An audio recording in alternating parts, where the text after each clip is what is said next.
of going through the whole reading this week, I want to talk about energy vampires, who they are, and what we can do about them. Hi, I'm Mars and Aquarius. This is the observatory, and this week we are observing energy vampires and who they are, what do we do about them. I think that a lot of us can point to an energy vampire in our life. I have one behind me right now who is stealing my seat. One of my dogs is joining me today, and she is nicknamed Big Chunky. So she's taking up most of the seat. She's my energy vampire today. But I've been thinking a lot about this, and in the reading, it was a lot of protecting our material resources with the King of Cups, excuse me, with the King of Coins, King of Pentacles, with the Five of Coins. There was a message of our resources literally being lit on fire with the Five of Coins here. But the King of Coins to me, and if you can see him here in this deck, beautiful, gorgeous deck, he has horns, right? He's wearing this suit. I was getting a very Don Draper vibe from him, right? And he has horns. He also has six coins surrounding him. He's holding on to one and he has six coins. I thought that was very interesting coming up with the five of coins. But the Six of Pentacles, to me, as a reader, is not the most positive card. A lot of times it feels like breadcrumbing to me, giving away just enough to sustain people. Or depending on the reading of the card, it could be that the people who are, begging for money are the energy vampires, are the leeches. I don't personally read it that way, but I think there's an argument for the imagery to be interpreted that way. So with the King of Coins coming out this week with six pentacles, six coins in particular, it really got me thinking about that. And the rest of the reading was this dichotomy of eyes closed versus eyes open. The high priestess came out and she actually has her eyes closed in this deck. The King of Pentacles is the only card in all of these cards here. These are the cards from the reading this week that had his eyes open. And then we have the snakes that came out. So the Seven of Swords, the snakes, the two of coins had their eyes open. So it was very much like, what are we not seeing, or who is seeing us? Where are our material resources going? And the eyes closed really had to do with cups. We had the Eight of Cups, Five of Cups came out, Knight of Cups, Six of Cups. So, where is our energy flowing freely? Like with the Six of Cups here, where is it flowing freely? The splashes are going to be caught by the other cups. This is, abandon, right? Just letting it go. Even with the Five of Cups, when I asked for a clarifier about should our eyes be open or closed, literally eyes wide open here, and you can see that energy flowing into the cups. So why does this have me thinking about energy vampires? The King of Coins, right? Six coins kind of breadcrumbing. And when a lot of us think of energy vampires, we think of these people who just drain us, right? The literal definition of a vampire.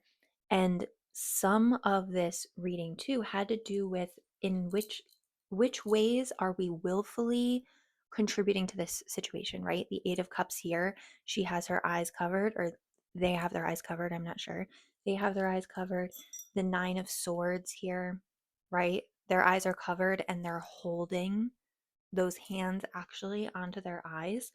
So, how are we contributing to this situation? And I think it can be really hard, especially when the energy vampires are people that we can't necessarily easily get away from.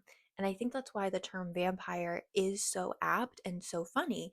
Because if it's just regular people down the street or people we don't see very often, or people we can easily avoid, I don't think we would call those people energy vampires. I don't think we would even be talking about them. I think when we say energy vampire, if I say it one more time, I'm going to start putting a ticker on the screen, right? but we're mostly talking about family, friends, potentially work, places where we are, people who steal your seat, places where we are all the time, where these people could have access to us. And when we think about vampires, right? Maybe not like a Nosferatu, but even then, which crazy, crazy movie. But when we think about vampires, we think of someone very beautiful. If we think of like Lestat, right? We think of something beautiful, somebody alluring, somebody who can hypnotize us, draw us in, right? So most of the time, these people are very close to us and also have a way of staying close to us. And maybe that is literal proximity. Maybe that could be a scenario that's been set up. Maybe you're dependent on them in a way, or their dependency on you is triggering something in you. And so I think the first step is recognizing these people, recognizing where our energy is going. And I think that's a good exercise anyway. When you're thinking about life, you're doing a reset, you're doing a check in, or if you want to change something about your life, I think one of the best things to do is see where your energy is going throughout just like one day. I at one point wrote out just like my schedule for the day to see where my time was going, what I was spending time on, and to see how long things were taking, where my free time was, right? Where I was spending too much time. So for me, it was time and energy and time for me is very important. I have to regularly remind myself, like, not to rush. You have more than enough time. If you do this one thing now, you can also work on it tomorrow, the next day. So for me, it's a lot of the time, it's actually time. But this can be, where is my emotional labor going as an eldest daughter, right? I can talk about that.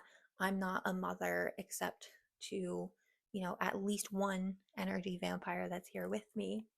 She's the sweetest. I wish you could see her because it would just be so funny. The jokes would land. But where like if you're a mother, right? You have to be pouring that energy into your children. I'm a wife to a woman, so it is a little bit different, but where is your energy going?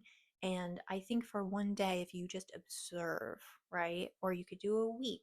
I wouldn't do any longer than a week. I think that's even a bit too much because if it's not happening within a typical week for you, it might not be something typical, which sounds self explanatory. You're like, Mariah, obviously.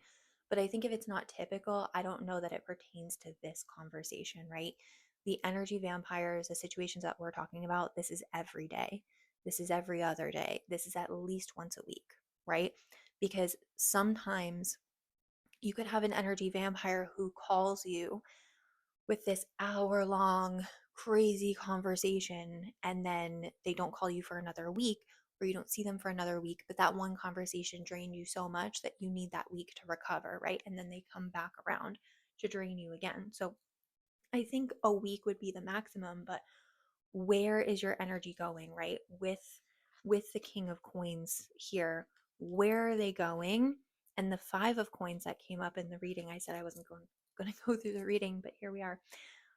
Where are we like literally lighting our resources on fire? I'm a reader that reads intuitively but very much uses the imagery and the artwork on the cards. It's why I use different decks for different people, different situations. I say the decks call to me if they want to be used because the imagery is so important and I use it so much in my readings. So, with this five of coins literally being lit on fire, and in this case, it's a skull, right? When we're talking about eyes closed, eyes open, we don't even have eyes anymore in this situation. So, where is our energy being lit on fire?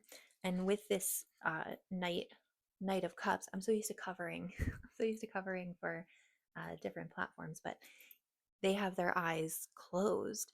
Their cup is disconnected from them, right? They are a merman, right? If you can see the tail here, the merman. but the background is the sky. There's a sun and a moon and stars in the background. So they're not in the sea, they're not in the water, they're not where they're supposed to be. They're disconnected from the waters, right? And I think that's why we see the cups for emotions, because it's the waters of us. It's the emotion, it's the flow. So when we're looking for energy vampires, we need to look for people that we feel almost like we can't get away from, right? And when we're doing this check-in, we're doing this observation, I don't even want you to do anything about it. I really just want you to label it, name it, recognize it.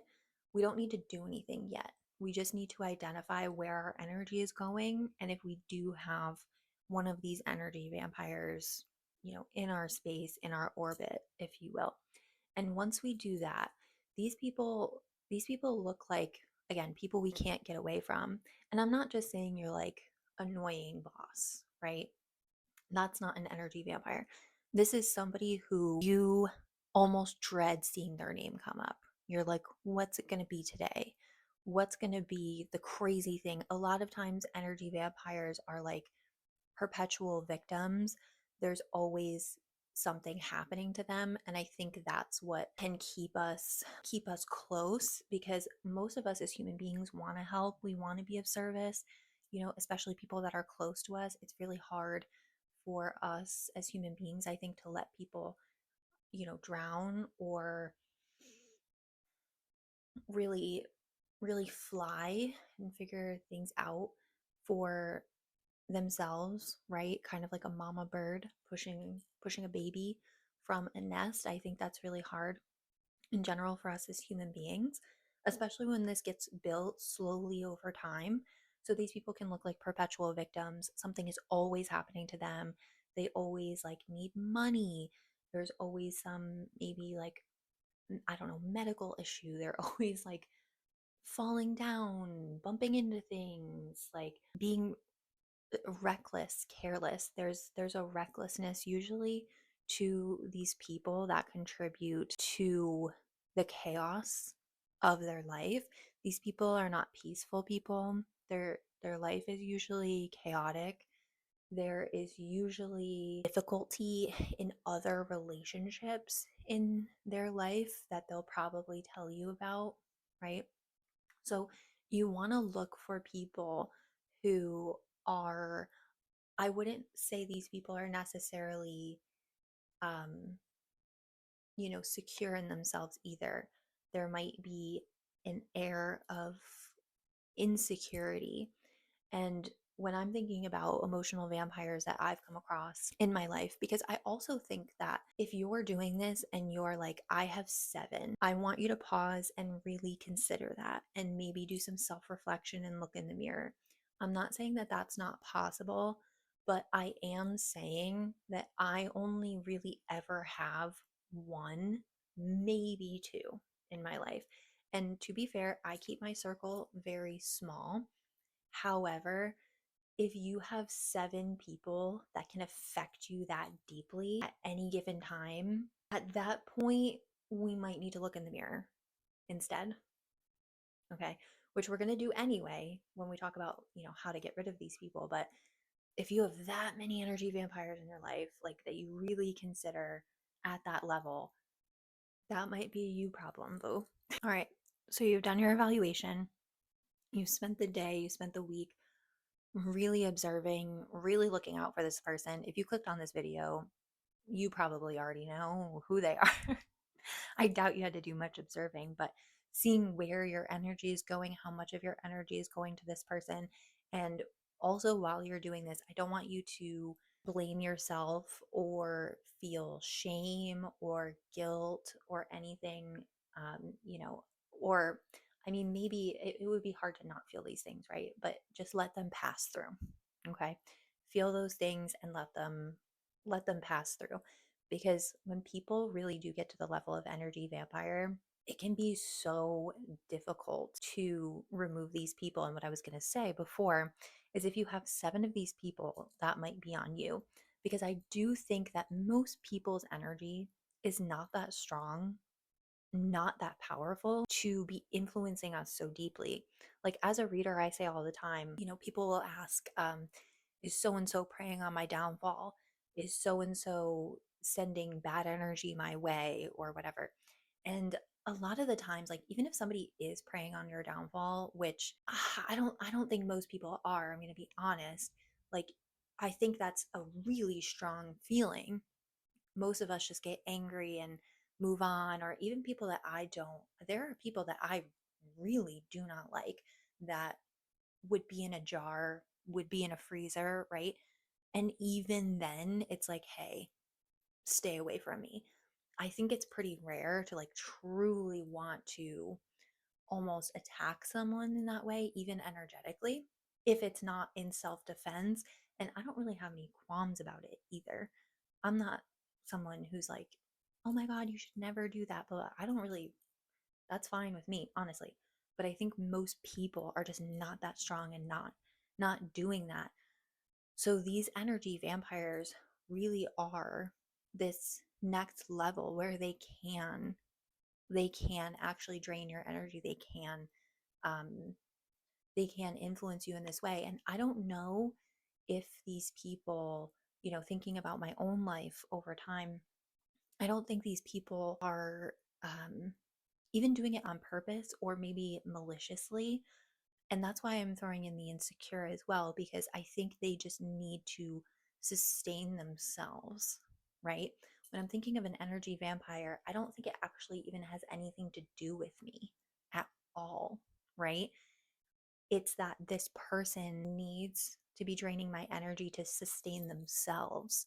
So I'm not really thinking about myself any differently. I'm not looking at myself in the mirror differently, even though I'm like, oh man, I really need to hold this boundary strong. And if I didn't, I'm like, okay, that's on me. That's embarrassing. Maybe I feel shame. Maybe I feel, I feel these emotions, right?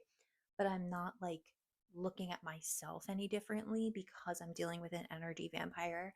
And I think that's really important because it is literally just about this person trying to sustain themselves and probably sustain this image or this identity that they've built around themselves. Because, like I said, a lot of times these people are a perpetual victim. And so, if you've built up this identity of victimhood for such a long time, having that crumble, having a hit to that, having a crack to that can be really damaging, really difficult for the psyche, right? And not that that's necessarily our problem as we're dealing with this person, because we do need to protect ourselves, right? You do need to put your own mask on first. It's just a consideration. If you're trying to figure out why is this person doing this, especially if it's a family member, right? I am positive that there are many, many people when you clicked on this video, you're thinking of a parent, a grandparent, a close aunt or an uncle, a sibling, a best friend. I am sure that many, many, many of you are thinking of one of the closest people, a spouse, one of the closest people in your lives. That has to feel bad. That has to feel negative. And I could imagine wanting to try to figure out what is driving this person. So maybe you can salvage that relationship, save this person. So let's get to that part. What do we do? We've done our energy evaluation, we've observed our energy, we know where it's going, we've identified the energy vampire, we know how our energy is being leached, right? So, what do we do? This is where it is a little bit of a choose your own adventure, and you may have to sit with yourself, a therapist, a spiritual leader, your journal, nature, the ocean, whatever, the moon, whatever you do, right? You might have to sit with it for a minute. Because for me, being a tarot reader, but also being who I am, if you believe in, I guess, sacred contracts, I'm reading that book right now. So kind of, I'm kind of thinking about these things. But if you believe that we came down to earth with some type of predetermined plan or a goal, something, right? If you believe we're here for a reason, we have something to do in life, this will probably make sense to you, but if you don't, it won't. But and there's so many iterations of that, right? If you are religious in one of the major religions, you're hearing that and probably thinking like God's plan, like I'm saying, a sacred contract. I've heard a lot in the spiritual community that, souls, energy choose the life that they have here on earth. I'm not sure about that. That's why I'm reading sacred contracts right now and I'm like, hmm, how do I feel about this? I'm not sure yet, so I don't want to give an opinion. And I'm not sure. I'm not sure if I believe. Anyway, that's another conversation maybe for next week. That'll be the next thing. But I think for me, one thing that I've realized, and I'm in my mid 30s, so this did take until now to really not realize it, but accept it. Acceptance can be hard. And I have accepted that I am someone who generally is a mirror to other people, or almost a high priestess figure, I guess. I think that's why I wear her around my neck every day, why I in a lot of ways feel very connected to the goddess Athena, because it's very much uh my energy is confronting a lot of times to people, even when I don't mean it to be at all. Most of the time, I don't, I'm going to be honest. But sometimes just my existence can be confronting to people. And I'm sure you can see my face changing, and it makes me sad a lot of the times, and it makes life difficult. Sometimes it makes me misunderstood a lot of times. And so it's not necessarily the most fun thing. And I think a lot of us have been tasked with something like that. A lot of us think we've been tasked with something like that, and we have not. I have met a lot of people who, so those would be like the devil's advocates, right? The people who are just stirring things up to stir things up, or being confronting for confronting's sake, because you can see me, like, it's not, I'm not necessarily happy that this is my life path, right? It makes life feel difficult sometimes and it weighs on me. This energy sometimes feels like a heavy coat that I'm wearing. It doesn't energize me, but I've accepted that it's my path in life and it's why I'm a reader. It really helps me and helps other people in this context. But when we're talking about energy vampires, for example, I'm thinking about the ones that I've had over my life. Unfortunately for me, I am tasked with engaging, and I am tasked with doing my absolute best to offer a different perspective, to put those cracks in the identity, to see if there can be a breakthrough, to see if we can move forward, to see if they can start operating differently, right? So I do think people can change. I've seen it. I've changed myself a lot, especially in the last 10 years. And in my 30s, I feel like it's just all change all the time because I know who I am now, but I've accepted who I am now. That was the biggest thing. If you want to know what's different in your 30s, it's not only knowing who you are, but it's accepting it, right? The good, the bad, the ugly, whatever it is. So for me, I have to engage and I have to confront. And for me, that looks like parsing these things out when someone's in like a victim mentality, right? And they're like, why is this person doing this to me? I'm like, well, do you think maybe it could be this? Or I wonder if they're feeling this. Do you think you're feeling so heightened because of this?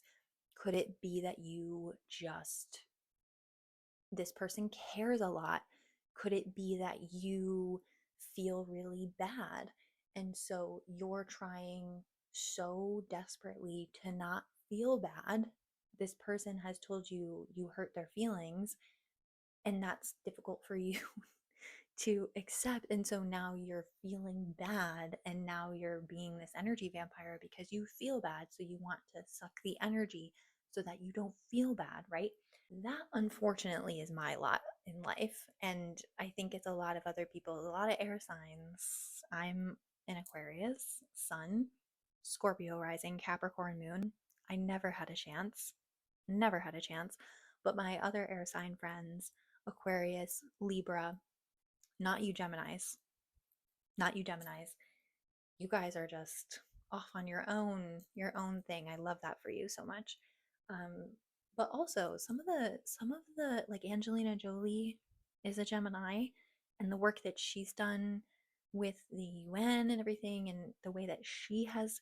But I wouldn't say she's confronted energy vampires. She has confronted like anyway culture. Anyway, I love her. That is my number one girl crush. So I must not continue on that conversation. So I think for me, I unfortunately am tasked with confronting these people, having these conversations, getting deep into it. There can be another path though where if you need to keep this person in your life, right?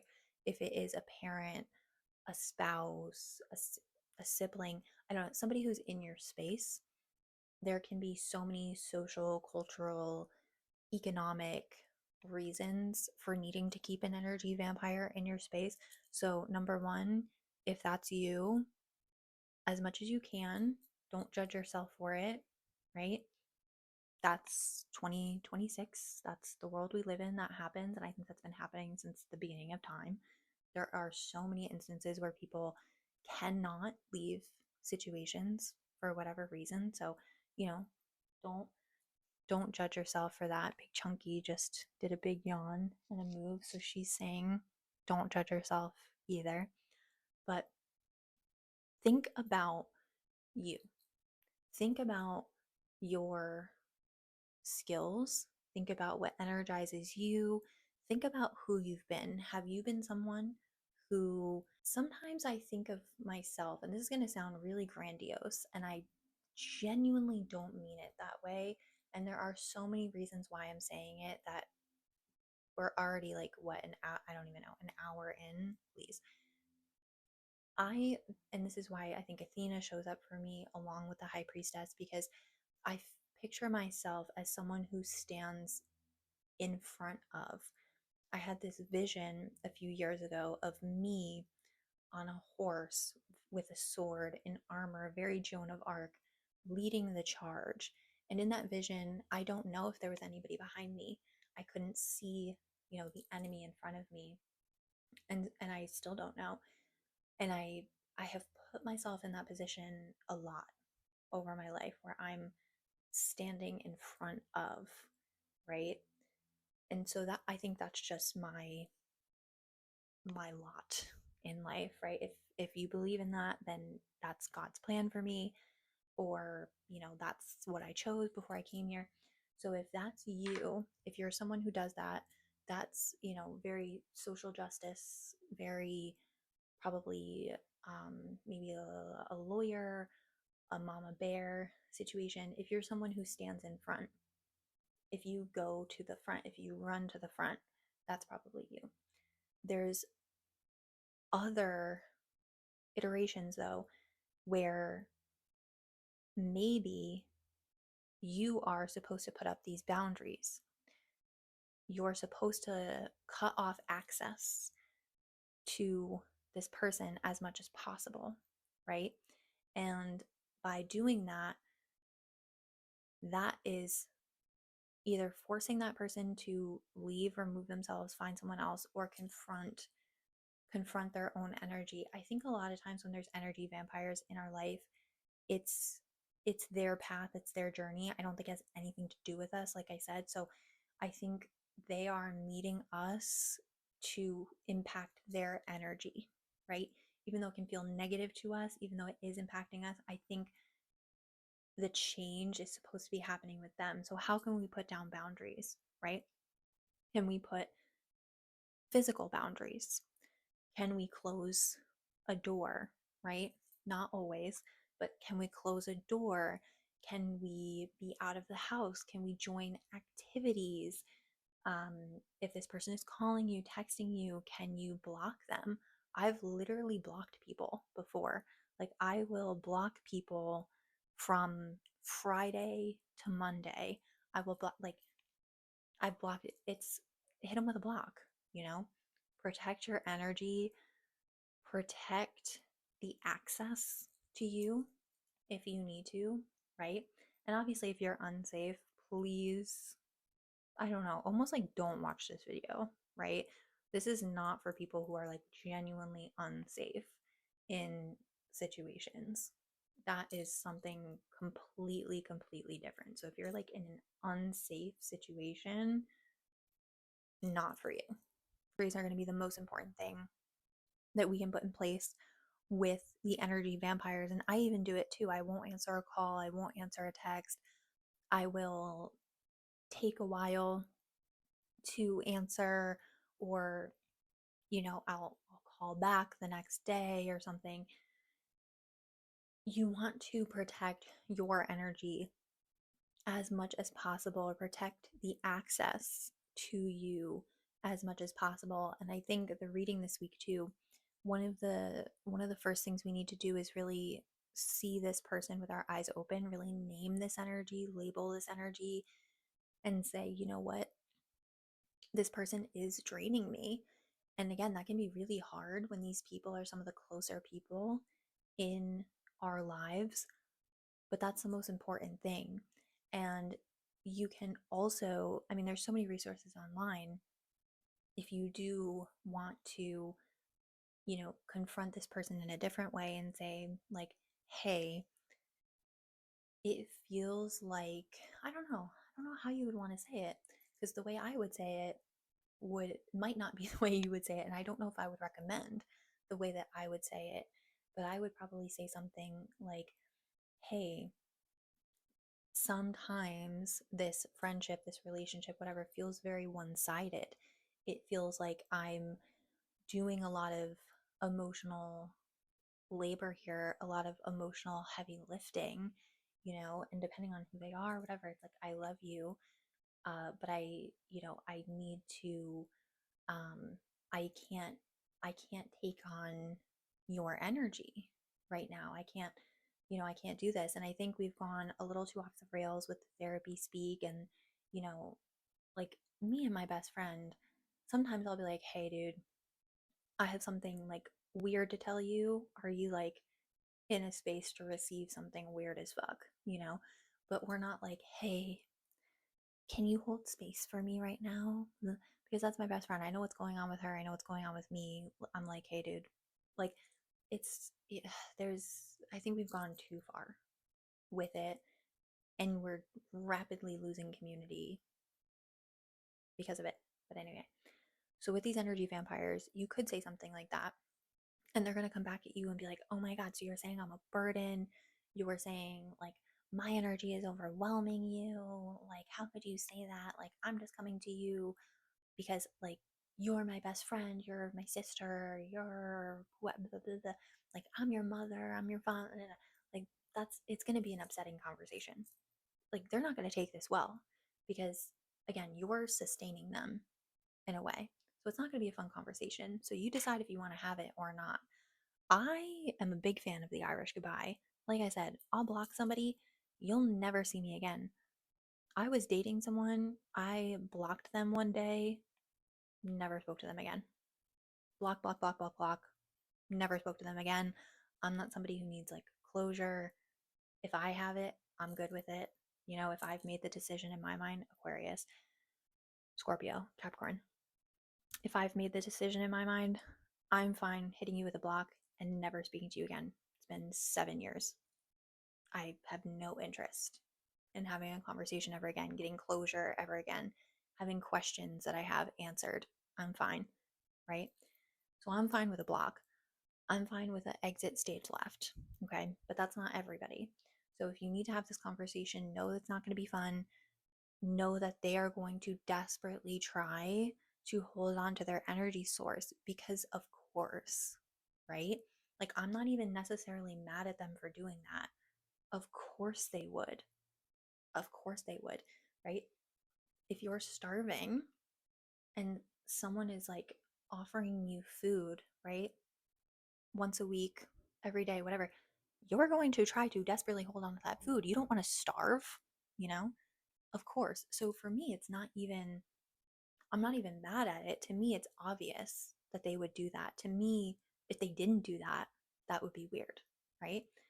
So, not going to be the most fun conversation, but I think you can just say, like, hey, this relationship, and I'm sure there's like therapists that could help you with this or resources online, much more than me, but to say, like, hey, this relationship is feeling very one sided. This relationship isn't feeling very reciprocal. And if you want to keep this person in your life, you can say, like, I really do love having you in my life, and I want to include you more in what I'm doing.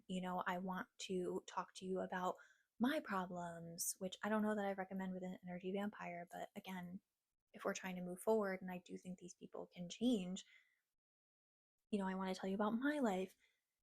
I want to talk to you about my problems. I want to be able to engage with you in this real way. And it's difficult for me when you're always feeling this big emotion, because I think that's something that energy vampires really do. They're usually feeling these really big emotions. So it's like, how do we navigate that together? And they might not be able to do that with you, right? But you can say to them, like, I need to put this boundary in place here and know that it's for me. Like, I really need to protect, my energy. And if you don't want to say that, because that can feel very confronting, you can change the wording and just be like, I'm really, um, let's see, how can we flip it? I'm really working on myself right now. You can put it on you. Because again, an energy vampire, it's about them, it's not about you. So you can put it, you can put it on you. They'll probably receive that a little bit better anyway. But just something like, I'm working on myself, and I really need to put this boundary in place where, I am not on my phone past 7 p.m., right? And I don't know that everything needs to be like the most truthful, right? Because if I'm putting that boundary in place and I'm saying, like, hey, I'm not, or like, I don't know, I'm not gonna be taking phone calls after 7 p.m. to my friend who's the energy vampire, right? But then my mom calls me. I'm going to answer the phone for my mom. This person doesn't need to know that, like, not everybody needs to know everything either. Okay. So you could be like, hey, I'm not going to be taking phone calls after 7 p.m. I'm going to be putting my, do not disturb on. I really just need to like protect my evenings for myself. I'm just like, really going through it and really trying to work on myself, whatever you want to say, right? You can apply that to your life, apply that boundary. If you feel like you can be like, hey, I really need to put this boundary in place for me. I feel like I'm not protecting my energy enough.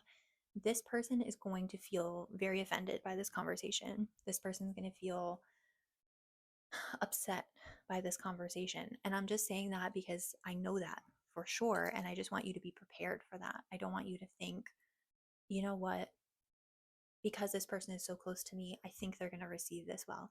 I really don't think so. I really think you should go into it expecting it to not be received well.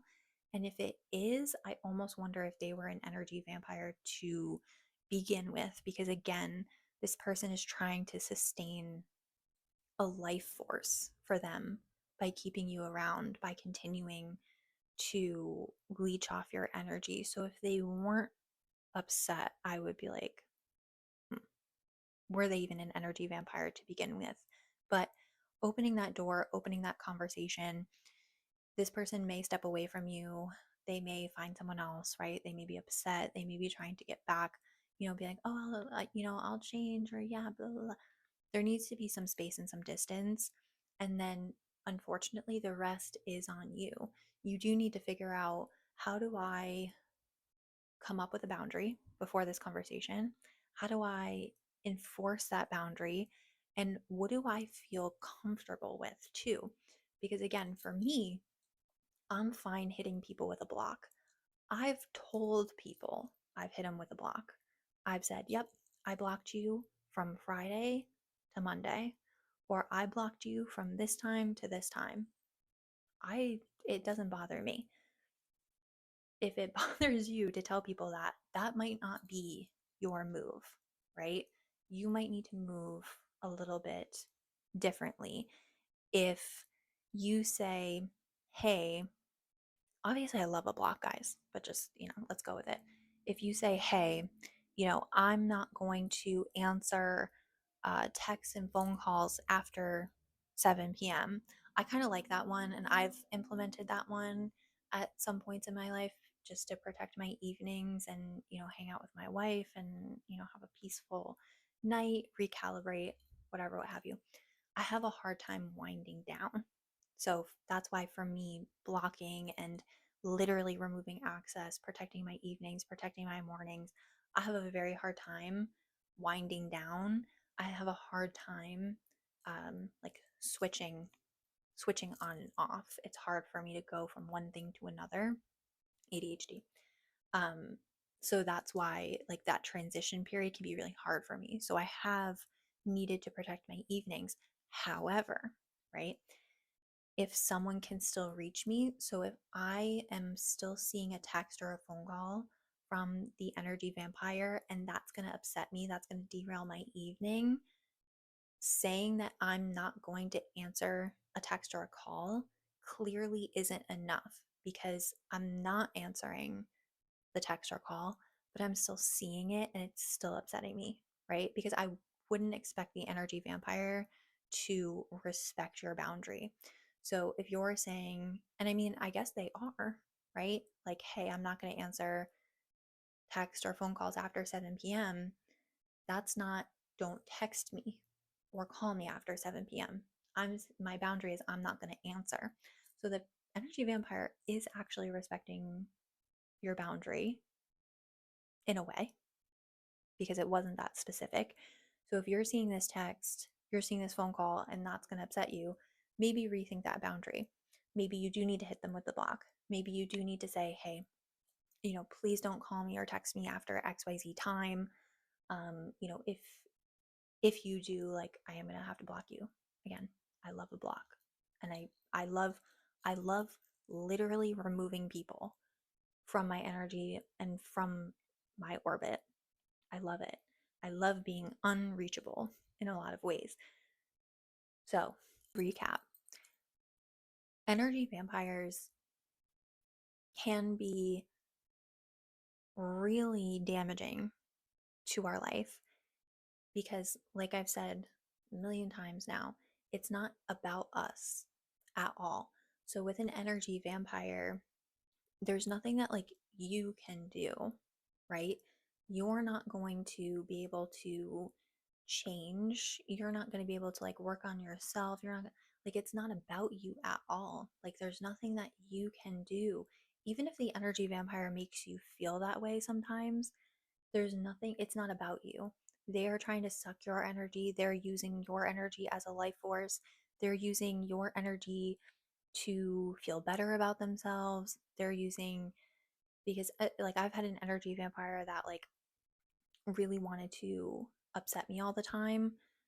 So because I think it made them feel better about them being upset. Like if I was angry and upset, like they felt better about being angry and upset, or like I got more angry and more upset, like I was more activated than I guess they were. So they were like, oh, now like you're the bad guy, right?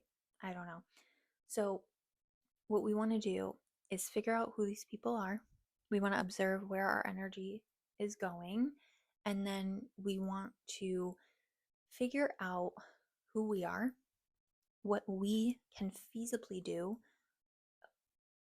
Again, who we are as a person. If you're not someone like me who is going to confront this energy head on all the time, and I'm really not saying that that is the best option. I'm really not. because I think sometimes too, that can be the answer a lot of times, right? Going straight through, confronting head on, right? The eyes wide open of it all. But I don't know that that's everybody's path. And I don't know that that's everybody's path all the time. It's mine and it sucks. So I'm not saying that as the most right thing to do. You need to figure out what works for you. Again, do you remove access? Do you block this person? Do you stop answering phone calls? Stop answering text? Do you set a boundary with them, right? Because you could just fade out. You could just like remove yourself slowly, stop answering calls, stop answering texts, just fade out, remove yourself. Do you have a conversation and say, hey, I'm setting this boundary, XYZ, right? It's all about who you are and how you move and what's going to work best for you. Because if you're not somebody who can hold that confrontation and not feel deeply upset by it, not have it leach your energy even further, not have it poison your energy, you shouldn't be doing that. It's fine. Fade out. Never talk to this person again. Hit them with a block. Don't. And just let their phone calls go to voicemail. Have a conversation with them and say, hey, and try to work back and forth with them. It really depends on who you are as a person. And I think when you're dealing with an energy vampire who may have been activating you in a way that doesn't feel like you, sometimes when I've been dealing with these people, I'm like, ooh, I don't even recognize myself in that situation. Like, I don't even, like, that was bizarre. Like, I would never react that way. I would never have said that. I would not, like, what is going on? Like, this is this is not me. And so these people can really put us out of ourselves. And again, I'm still saying that I don't think it's about us. It is really about this person, their insecurity, their life source that they're trying to, maintain. However, if that is happening, if they're putting us out of who we are, that is something we need to control, we need to recognize, we need to name. And then again, who are we as people? If you're maybe a more nurturing person, couldn't be me. But if you're a more nurturing person, maybe you have that conversation, right? Maybe your path with this person is to give that nurturing energy, that nature, and that's probably what they're leeching off of you. But like, can you give them that mama bird type of nurturing? Like, hey, I am going to push you out of the nest at some point, right? I am going to teach you to eat, but then you have to, fend for yourself. So can you switch how that nurturing looks? But you might be somebody who has that conversation, right? You might be somebody that sits down. I'm picturing like a couch with a lot of cushions and pillows and is like, hey, like we need to talk about this. That's giving like couples therapy to me, like I love you. I want to keep you in my life. I want to be this person for you. I want to keep this nurturing side of myself. I want you to continue to see this nurturing side of myself. And so, like, this is the conversation that we're having. That's an option. All of this is a lot of work. And I want to say that before we close out. I'm in my mid 30s, okay? And I think there's something happening, especially as women, as we get older. I knew who I was as a young person, teen and prior, but I think prior. And then life obviously comes in. You're trying to figure out who you are, you're trying to figure out how you fit in the world. You're trying on different identities, you're trying different things. And that is a wonderful part of life, a wonderful part of, being in your 20s. And your 30s might be a time where you start really recognizing these energy vampires. Your life may be getting more peaceful, or it's not, or you're getting more secure with yourself. So you're really recognizing the people who are insecure around you. You're recognizing where your energy is being leached, right? And then we just continue on, I think, as women in this really beautiful way into our 40s, 50s, 60s, 70s, 80s, 90s, hundreds, if we get to live that far, where we just keep moving down this path of becoming and becoming more and more of who we are, right? If we are making that soul contract before we get here, I think women just beautifully come to that with age. It's just, I can just see it flowing in front of me, which is why I'm like smiling and getting excited. I am excited to age and I'm excited to see the future. I know so many women in their 40s, 50s, 60s, 70s who just, I don't want to say bloom because it's not that. It's like just come into themselves and are just these wonderful people and different people, unique people, right? Who have had these beautiful, unique experiences, who do all these crazy things, create these beautiful things. And so we need to take care of these energy vampires. And in a lot of ways, if you do care about these people, you, in a way, are helping them move forward too. And maybe it doesn't feel like that. Maybe this conversation really goes left and it turns into a huge confrontation. It turns into this person leaving your life might not be the worst thing. And they go, energy vampire with somebody else.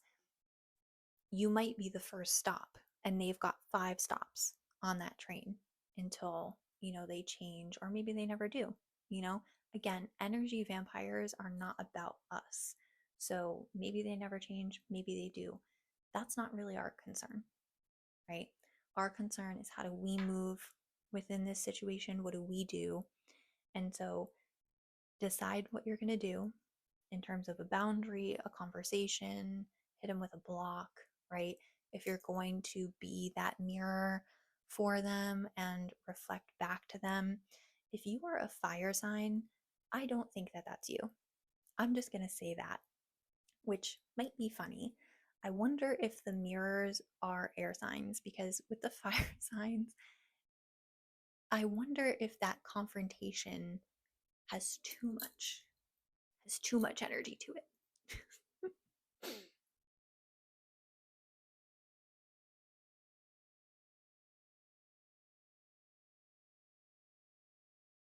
I wonder if the fire signs are too too consuming. The water signs too. I wonder if the water signs, I'm feeling like a tidal wave, you know? I wonder if it's too much. Maybe leave the mirror to the air signs. I don't know. You tell me in the comments. If you're a fire sign or a water sign who is acting as the mirror, and again, not, it is a confronting energy, but it's not a confrontation. That's the big difference. It's not a confrontation. It can feel confronting. It can be hard to really look at yourself stripped down in the mirror. I'm thinking of like the Lover's card, for example. It could, or the Judgment card, maybe. It could be really hard to look at ourselves in that way, but it's not a devil's advocate. It's not a confrontation. It's not like an anger. It's not this fieriness, right? But you tell me in the comments if you are a fire sign or a water sign and you think you are that mirror, for people, and what that looks like for you and how you show up for people in that way and how that's been received. But thank you for hanging out in the observatory.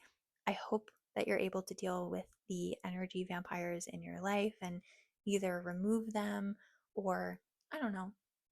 I guess vampires only die. I was thinking like stake them and then they come back to being human beings, but I guess they kind of only have, one option. But I hope that you deal with the energy vampires in your life that feels in a way that feels authentic to you. I will be back next week with a new observation that we can look at in the observatory.